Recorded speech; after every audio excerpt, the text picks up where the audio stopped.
Welcome to MMA Noise. I'm Mike Struck along with Paul Danner. He is the CEO of Alliance MMA, which is the only publicly traded mixed martial arts organization in the world. That's correct. What was the decision that went behind going public right out of the gate? Well, the original idea was that we were going to use public equity as currency to do the acquisitions. I happen to be recruited because I've been through some other public company experiences that involved a roll-up strategy. And in each of those cases, we found it was a lot easier to convince somebody to sell their company if there was some upside in the equity piece as opposed to just doing a straight cash deal. You know, you say roll-up as if everybody knows what you're talking about. Explain what a roll-up is. You know, in the private equity world, you know, you buy similar companies and you roll them up into one. Explain what you guys are doing in the MMA world.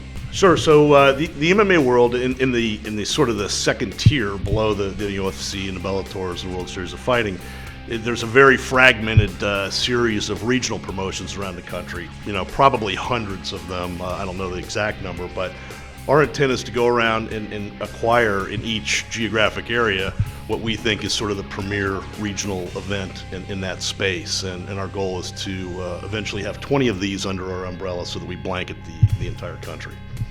Okay, so we hear names like Dana White, we hear names like Scott Coker, we hear names like Carlos Silva or Ed Suarez or whomever. Paul Danner's name never comes up. How did you get involved? Not in this space. How did you get involved? Well, actually, the founder, Joe Gambarelli, and I share a common guy in our background. The guy who was a general counsel for a company that I ran previously works for Joe, and he was sort of the visionary behind this. He and Rob Haydak and Mike Constantino, who are both MMA guys, and Joe is an MMA aficionado on steroids.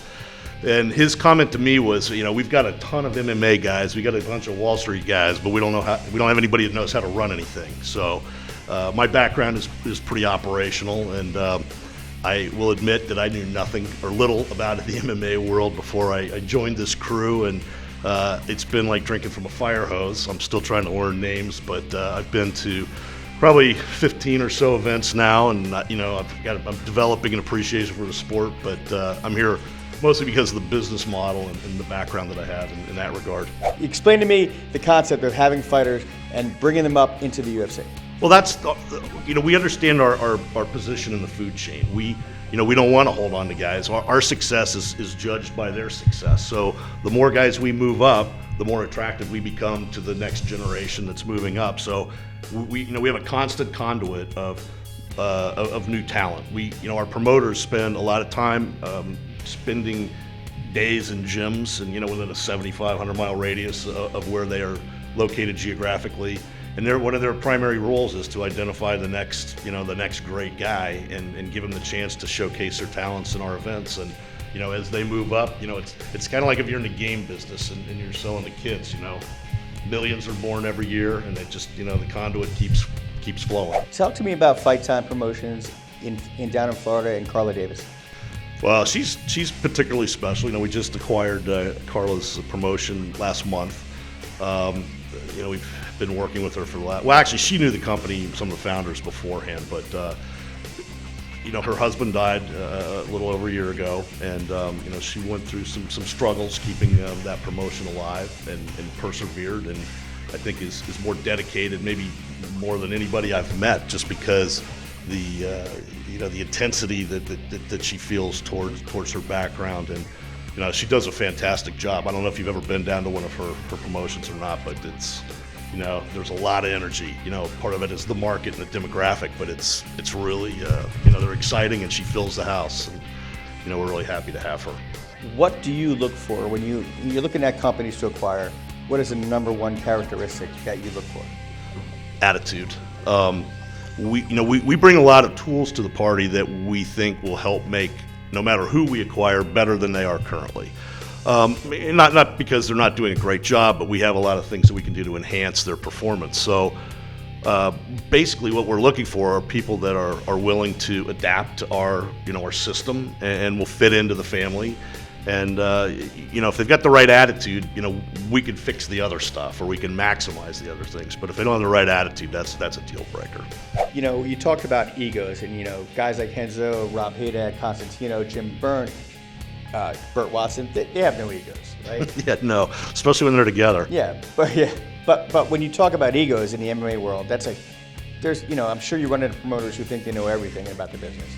I mean, how do you let them know that you're here to help, you're not here to hurt? Well, I think having Rob, overseeing that role primarily is very helpful because he went through his own sort of metamorphosis. He had a very powerful promotion in Philadelphia, but he'd never really traveled the country and seen other regional promotions. He'd been to UFC events, he'd been to Bellator events, but he'd never really seen like guys that he would compete with in another market. So as we traveled around, and he's been doing it longer. As I said, he's been involved since the first day. But as we gone out and visited these promotions, some guys do certain things better than others, and one of the things that we do is bring everybody together on a quarterly basis so we can share best business practices between the promotions. And I think all of the promoters that we have now under our umbrella would admit that it's been an eye-opening experience for them to see what other people do.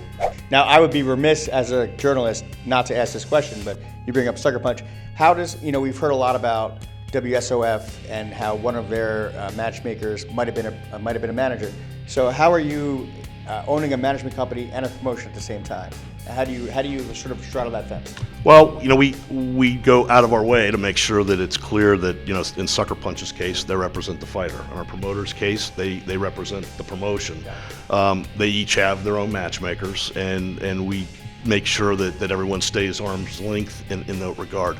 Currently, we have very little overlap, coincidentally. I think that probably will change over time as we get more sophisticated about who Brian and Brian go after, upcoming talent-wise, because we may in fact develop a whole new conduit for them because we'll have eyes and ears, all over the country where they can't be every place at one time. We talked to Alberto Del Rio from Combat the Americas. Obviously we know UFC's distribution, we know Bellator's distribution. What are your distribution plans? Like, where can we see Alliance MMA fights? Well, a couple of things. One, we just announced yesterday that we hired an outfit called Kings Highway that specializes in the distribution of live sports content around the globe. They have some very, very experienced people, and we're excited about the prospects of being able to monetize not just our live content going forward, but we have a relatively large 10,000 hour library that we've assembled. So they're looking at various ways to package that up for different markets around the world. And additionally, we haven't announced it yet, but we're moving towards a more robust distribution platform that we'll be talking about in probably the next few weeks. This has been MMA Noise. This is Paul Danner, CEO of Alliance MMA. I'm Mike Stracke. Until next time, enjoy the fisticuffs.